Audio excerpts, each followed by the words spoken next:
Hello and welcome to the Ironrise tutorial video. This is intended to be a supplement to the rulebook or its own standalone tutorial on how to play Ironrise.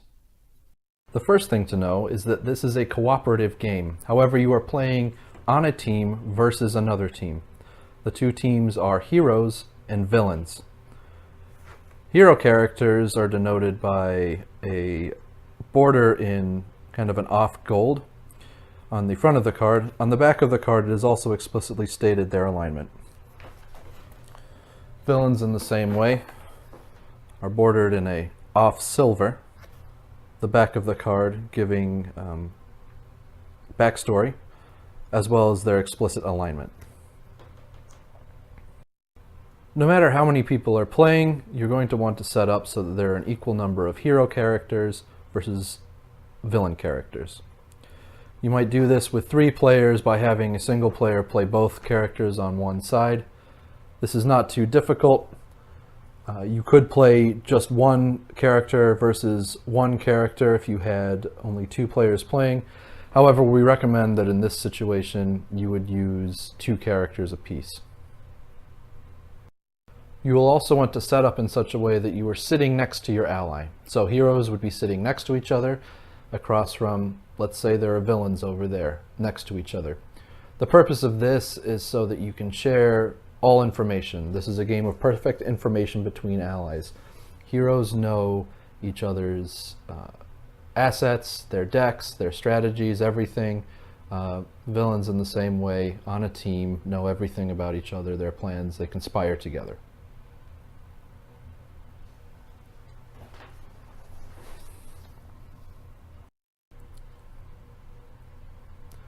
So to give you a quick rundown of the components you're going to be playing with, as mentioned before, hero characters look like this. They're bordered in gold.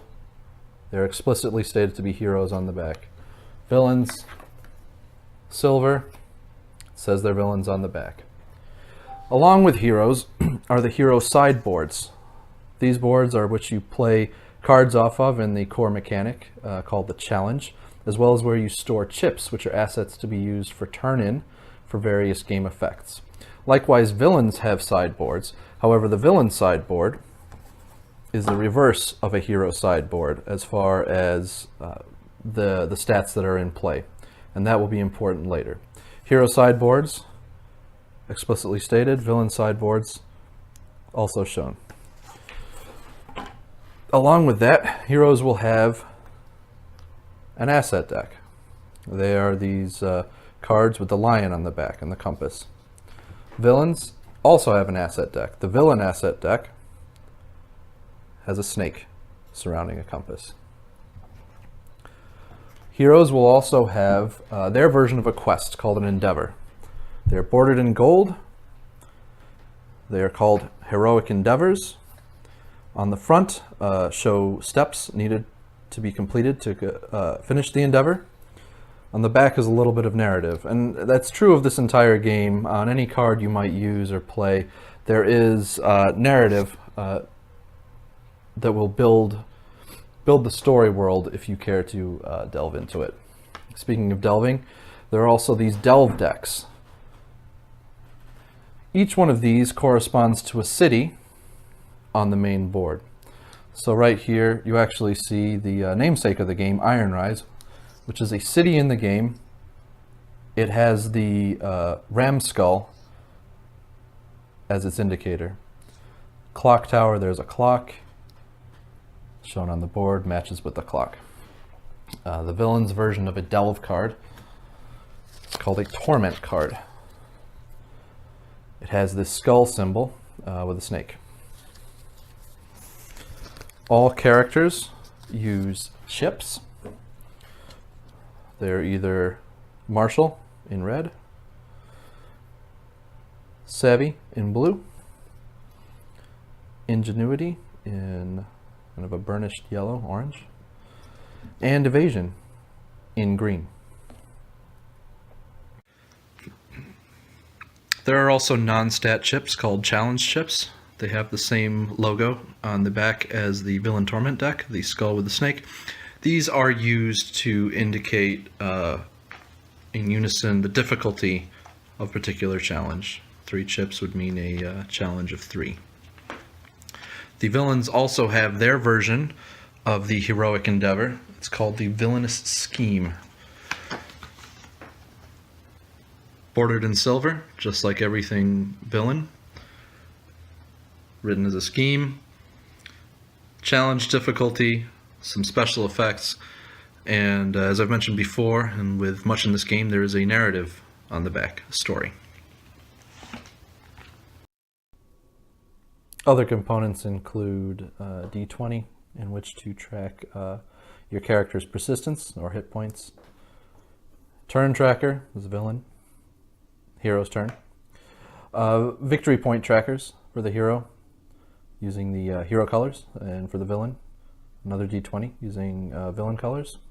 It's a game that could, in theory, go to 20 victory points.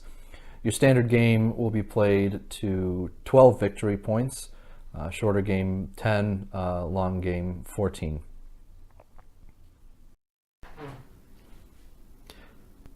Now for board and game setup. You'll either pick your character at random or deliberately. Doesn't really matter, just make sure that everyone is doing it the same way. So if one person's picking a character randomly, everyone is. After you select your character, you will then give them the assets that they deserve. First, you give them the chips with the numbers on top of the chip icons on their card. So for example, Catherine Harrington has 1 martial, 3 savvy, 3 ingenuity, 1 evasion. So on her sideboard, I've given her 1 martial, 3 savvy, 3 ingenuity, 1 evasion. You should note that the maximum number of chips a character can carry at any given time is 6.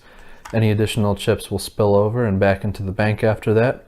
It's also important to note that on a particular character's turn, they can only spend as many chips as is the number it was starting. So that number serves 2 purposes, both the starting number of chips and how many chips they can use on their turn.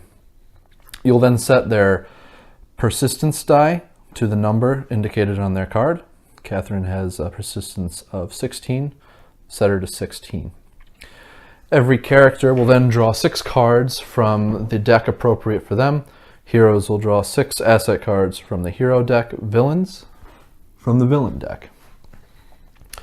Heroes will then take 4 endeavors. It is certainly best if these are done at random. Here I have drawn 4 random endeavors. One requires 2 steps to complete, one requires 3 steps. Here's a single step and another 2-step.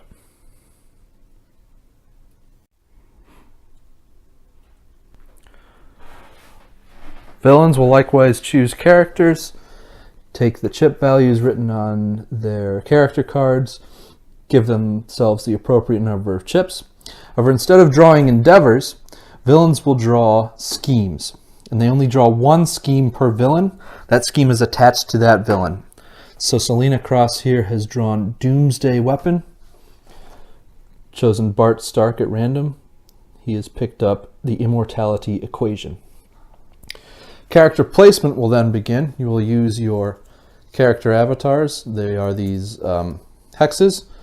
Villains are surrounded in silver. Heroes, as you might have guessed, are surrounded in gold.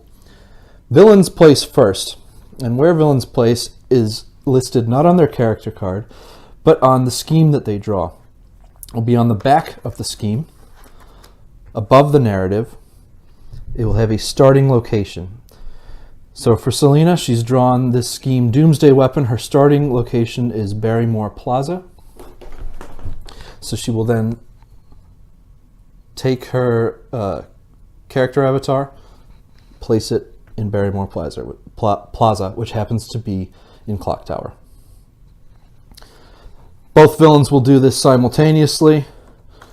See that Bart Stark has the Immortality Equation. Starting location is Felix Plaza. That happens to actually be right next door to Selena, also in Clock Tower.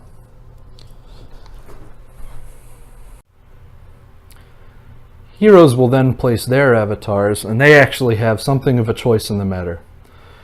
Of the endeavors they have drawn, they can put their character in any one of the locations which is the first step, the leftmost, of any endeavor. For example, the person playing Catherine Harrington decides that they want to try to complete this heroic endeavor, so they will be allowed to start at the location written in step 1 in brackets. Here we see Ironreach Dock. So she will be taken to the dock, which is the 6th ward of Ironreach. Docks are where the lines connect cities. William Buckthorpe has decided he's going to try to help the refugees in Clock Tower, and he doesn't mind if he gets stuck in with the villains. So he's going to go to step 1 of Refugees in Clock Tower, which is Clock Tower at Tallman Plaza. Right there next to the villains.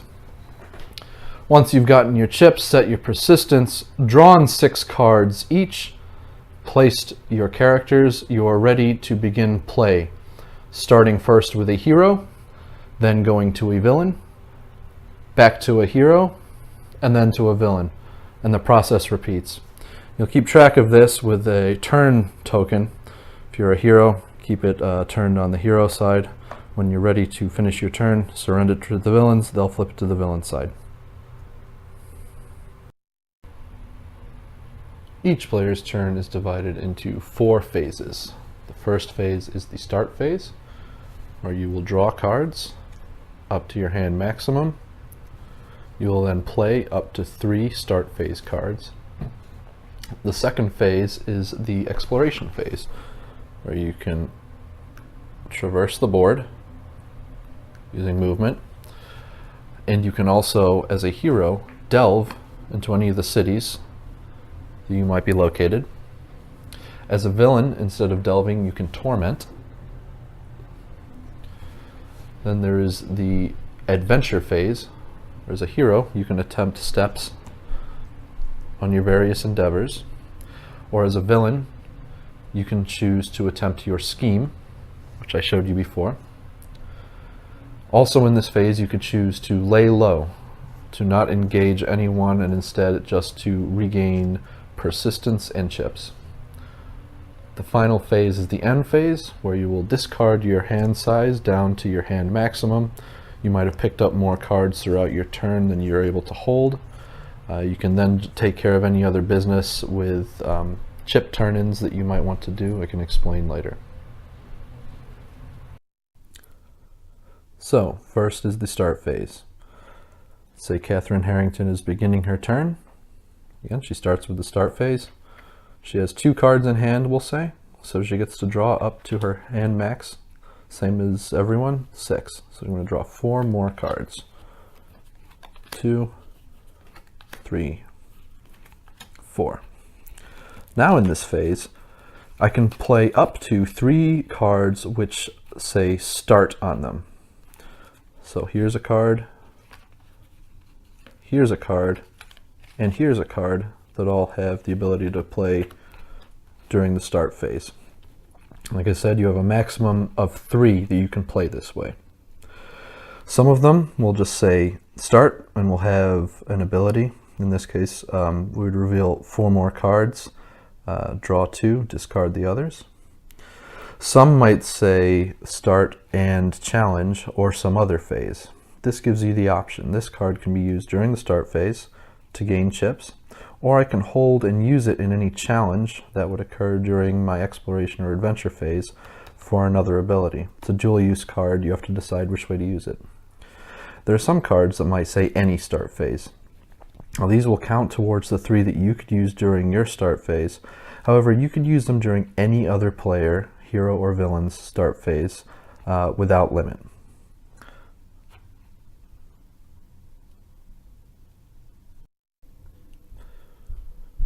Now, in our exploration phase, we can move and delve as a hero. Let's say Catherine will move 1 space. Everyone has a default movement of 1, unless they have an ability that says otherwise. And she's going to choose to delve. You delve based on the city you're located. Because she's in Ironreach, she's going to pull from the Ironreach deck. This card serves a challenge. Depending on how that challenge is resolved, either the hero wins or the villain wins, and you'd follow the instructions there. For these delve decks, once you have flipped 3 cards, regardless of the outcome, some are challenges and some are immediate effects, you will gain 1 victory point.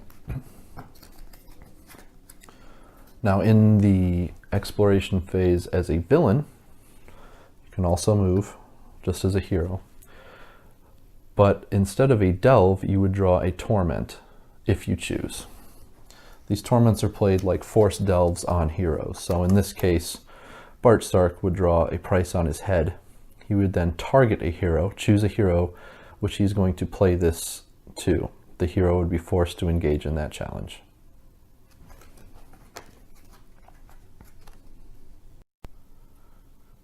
In our adventure phase, as heroes, we can attempt steps of our endeavor. If you're a villain, you can choose to attempt your scheme. Alternatively, you can lay low, which just allows you to draw 1 of each chip type up to a maximum of 6, and you can regain 2 persistence points.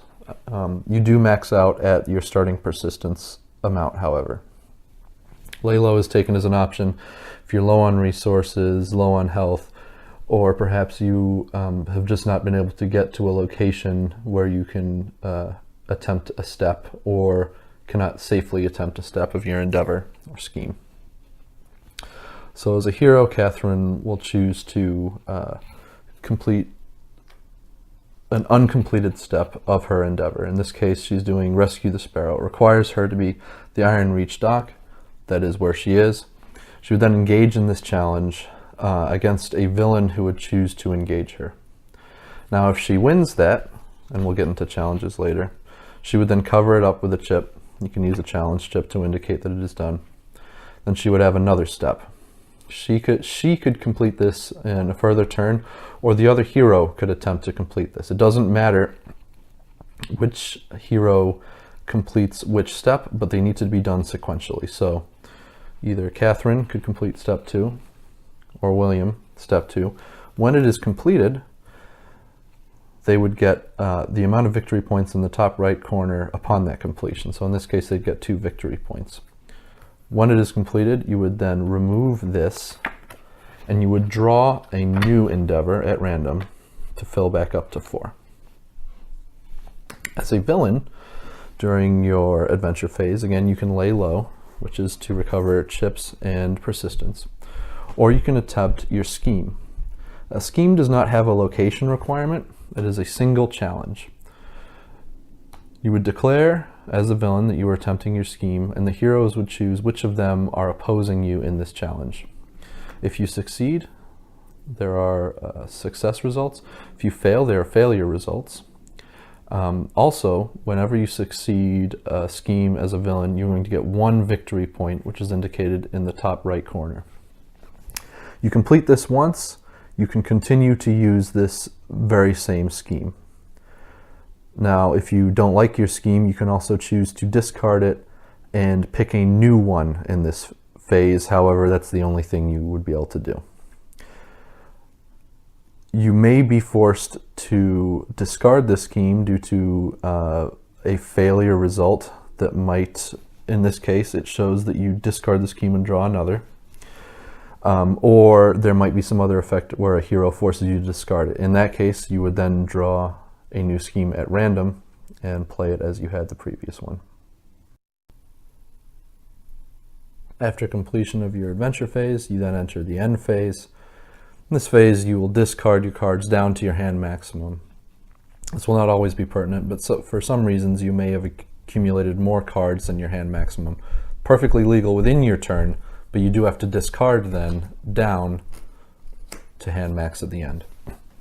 You then resolve any other chip usage you may want to do. I'll get back to that in a minute. And at the end of your turn, you then pass the turn token to the member of the opposite team, hero or villain, who is up next. It's determined at the beginning of the game. I'm now going to explain the core mechanic of the game, the challenge. I do need another person for that, so I have Magic Danny here to help. He's going to play the villains. We'll now run you through the core mechanic of Ironrise. It's the method by which all encounters are resolved in this game. By encounters, I mean anytime there is a listing of the 4 different stats, martial through evasion. Could either be on heroic endeavor, a villain scheme. They could pop up inside the delve decks, in the torment decks, etc.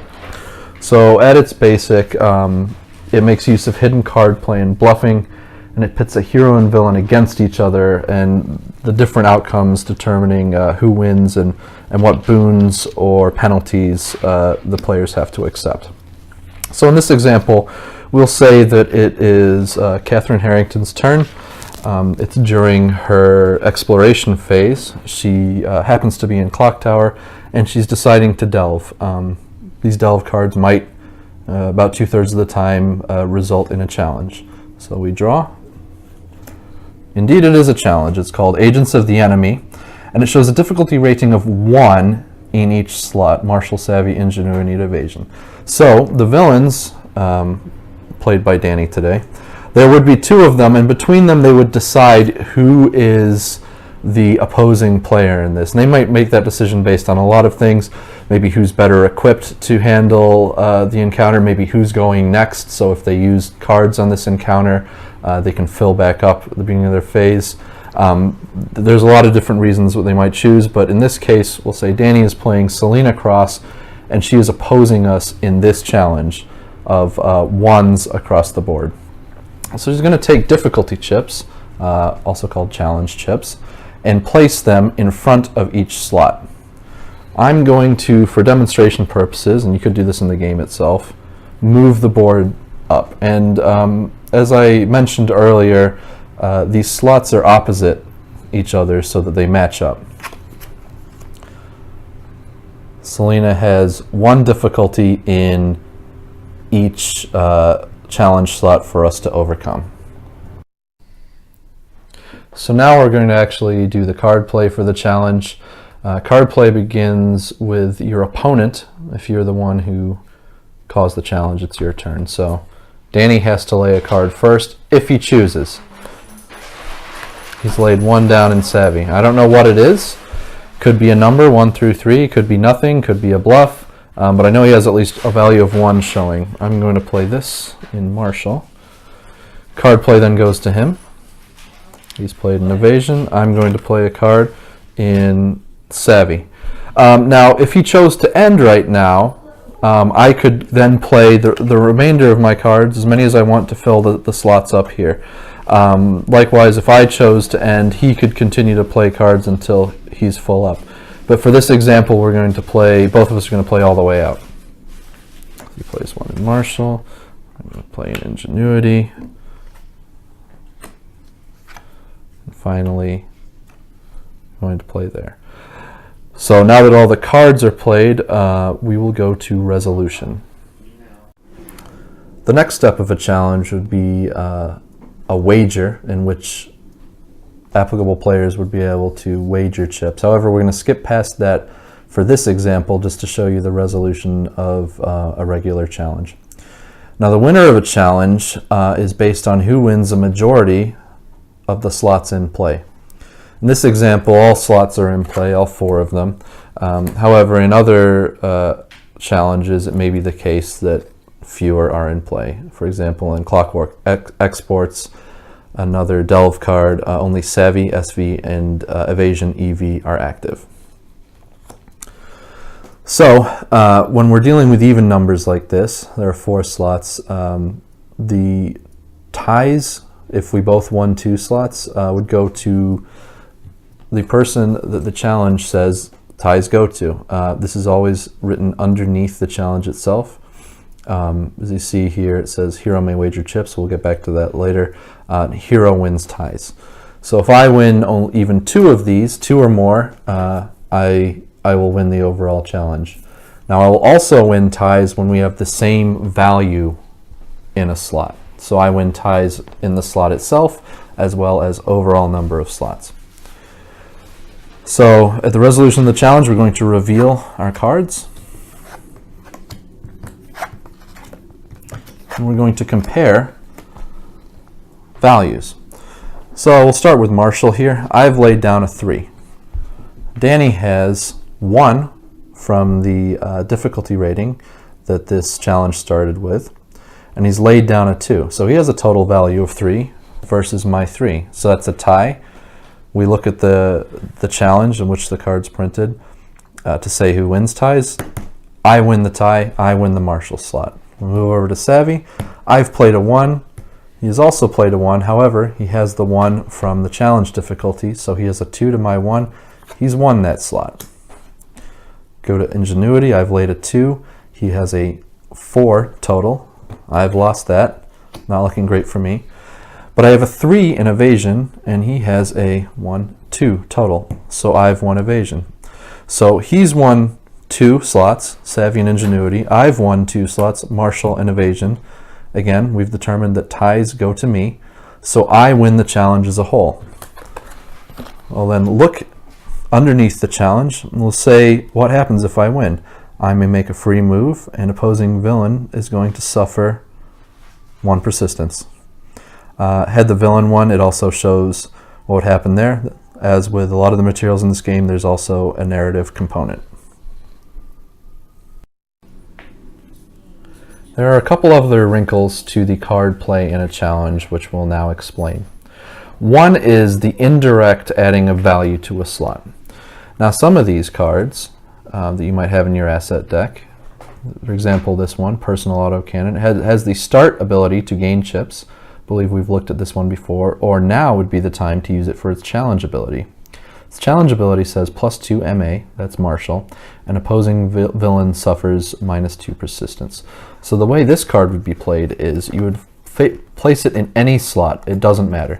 So let's say I place it in Evasion. Again, face down, my opponent doesn't know that I'm playing it. Upon the reveal of the cards, this is going to do an indirect addition to the slot stated. So it says +2 MA Marshall. I have a 3 in Marshall, so I actually have more than that 3. I have the 3 and 2 from this card. +2 MA, I have a total of 5 in Marshall. Nothing is added to Evasion. This was a bluff on Evasion. It's an indirect play to add to Marshall. Now, the other wrinkle in card play is something called the ally card. This is something that will keep your ally engaged. And in this case, we'll say, I don't really like my chances here. The card plays to me. I need something stronger. So I look to my ally, who is strangely Danny all of a sudden, and I look to see if he has any cards that say ally on them. Now, there's these number cards that are red, and they have ally above the number. Those cards could be played. I could petition him and ask, hey Danny, I really, really want to add to Marshall. I've got 3 facing down. I've got 2 coming from the Evasion slot with that special card. Let's really kick ass in Marshall. So let's take that ally card, and he will play it for me in the Marshall slot. Now, normally with face down cards, there's a limit to 1 card per slot. Ally cards, you play as many as you want.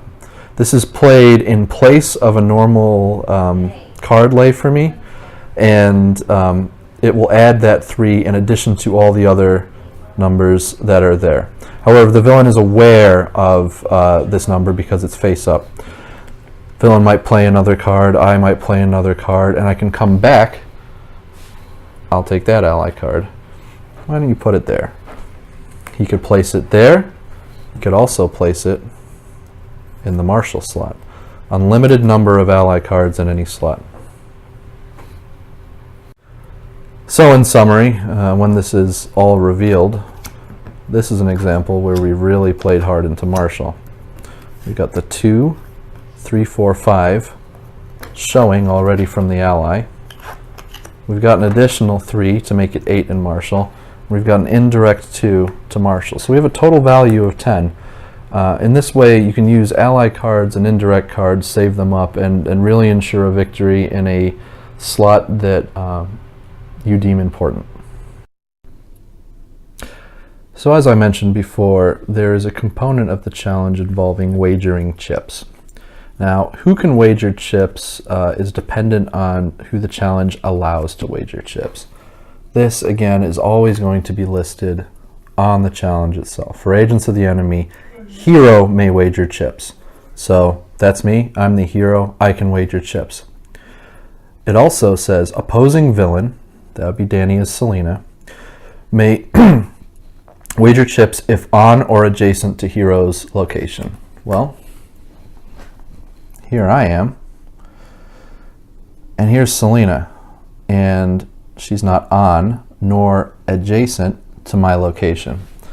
An important note on adjacency is, although these dashed lines represent airship travel between locations and only count as one space for movement, it does not count that way for adjacency in the rules. So these two characters are not adjacent to each other, even though they're one movement space away here.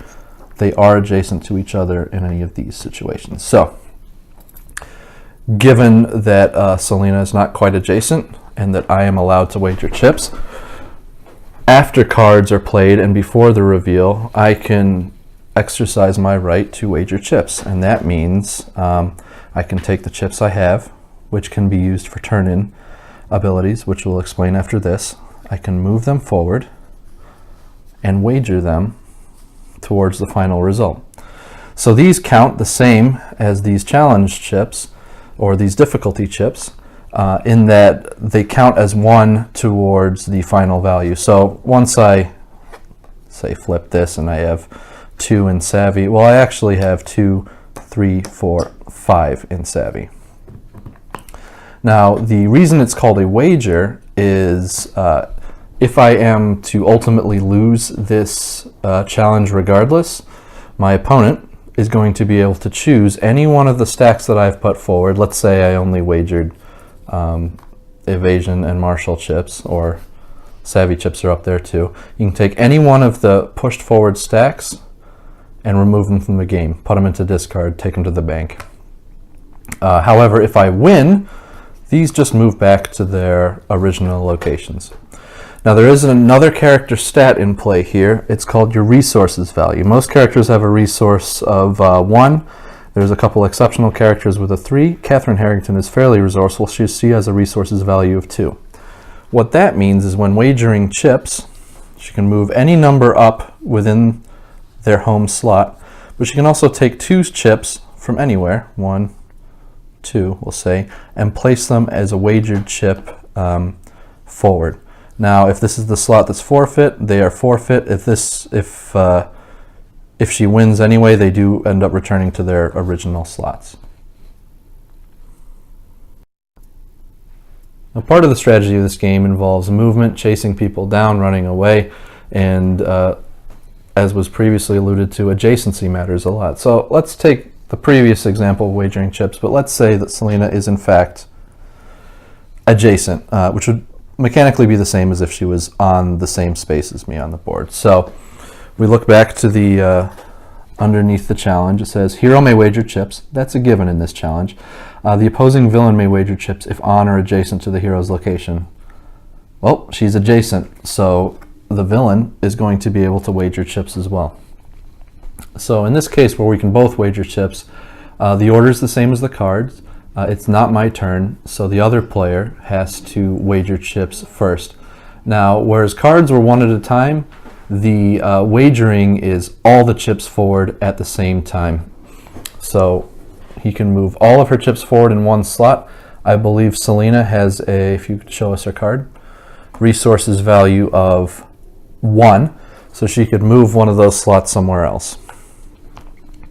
So I see what he's done here. He's moved up in Marshall. He's taken his Savvy chip and added to the large stack going to Ingenuity, and he's added to Evasion. So I see he's really going all in, or at least seemingly going all in on the Ingenuity slot. So then it comes to me, and I have the option, do I want to wager chips or not? Now I might have been scared away by that, or I might see it as a bluff, or I might see it as an opportunity to take chips. So let's say I wager. I'm not going to bother with Ingenuity because I think he's going to win it anyway, so I'm going to take those Ingenuity chips and move them over to Savvy with my resource value of 2, so 2 chips, to to come in stronger on that slot and move forward. We're not going to reveal the cards for you now, but depending on who wins or loses, there is an added effect regarding the fate of chips. So whoever loses this, a stack of their chips is forfeit. However, rather than it going into discard or into the bank or wherever, it's rather taken by the opposing player. So say we flip these cards, it works out and I win a majority, or we tie and I win because of ties in this challenge. I will move my chips back, and in addition to suffering the negative consequences that he would suffer -1 for my win, I would also take, yep, that's mine now.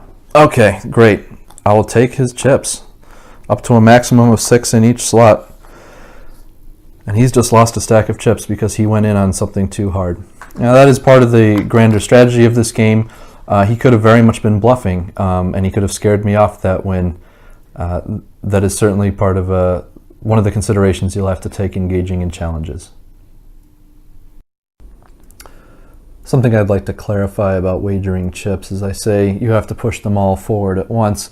By that I only mean push forward the chips that you are going to use.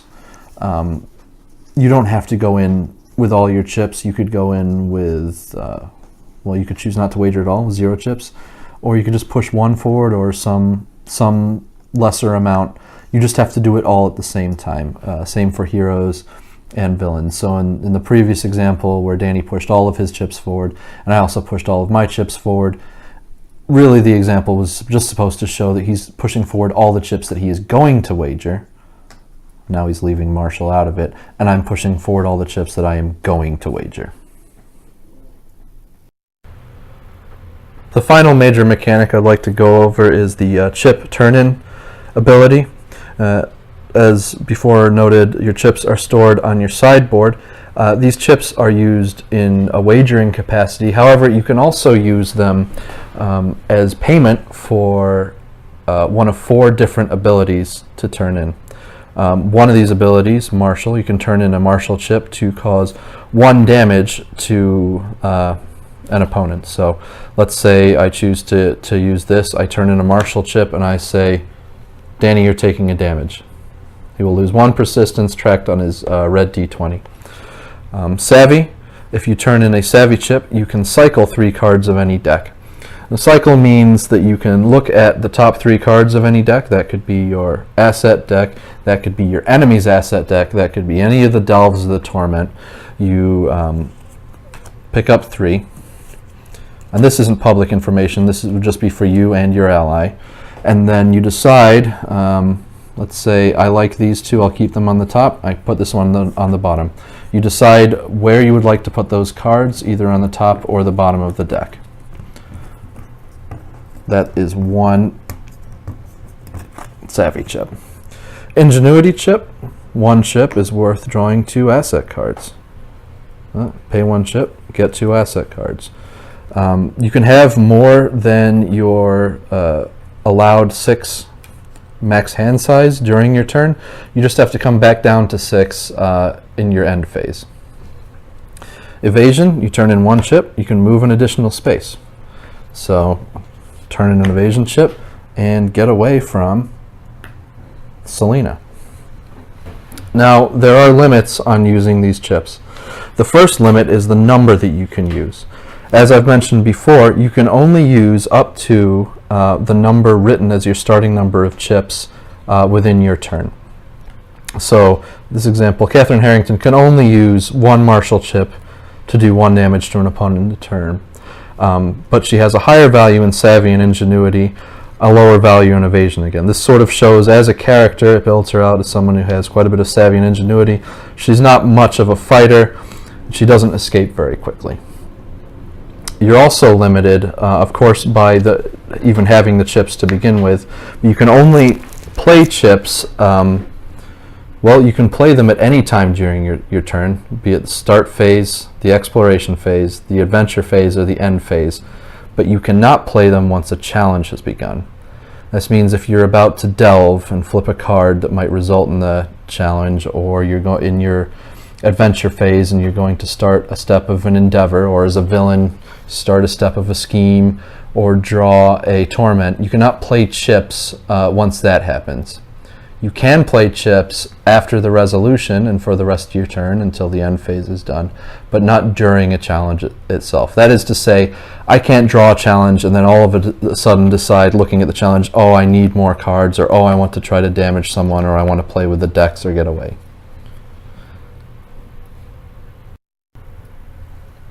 I hope you found this tutorial useful. We've covered all of the major mechanics. There are a lot of other ins and outs of the games, however, those are explained on the cards, such as the character cards. Every character will have some special abilities which will add wrinkles to the game. Special mechanics might come up in the various decks, but they're all self-contained and explained. A couple notes on playing the game as a whole. The game is often won or lost on Pyrrhic victories. That is to say that even if your opponent is going to win a particular challenge, by forcing them to play a lot of resources to win that challenge, let's say by throwing away a lot of asset cards with just a number 1 on them, and bluffing and making your opponent think that they're going to have to go in heavier to win something, that in the grand strategy of the game, that is often how you'll end up winning. Also choosing when not to fight, allowing someone to win. And there are a lot of different paths to victory. You've got to keep in mind that by breaking another character, by reducing their persistence to 0, you'll get 2 victory points. As a hero, if you flip 3 cards for any of the delves in a city, you'll get a victory point. You'll get big victory points from your endeavors, whereas villains will have typically a slower creep by completing their schemes every turn, or maybe every other turn, for 1 victory point. There's a lot of victory points hidden inside the decks themselves, or special challenges within the delves and torments. Anyway, I hope you enjoy. Please reach out to us with the attached link if you have any questions.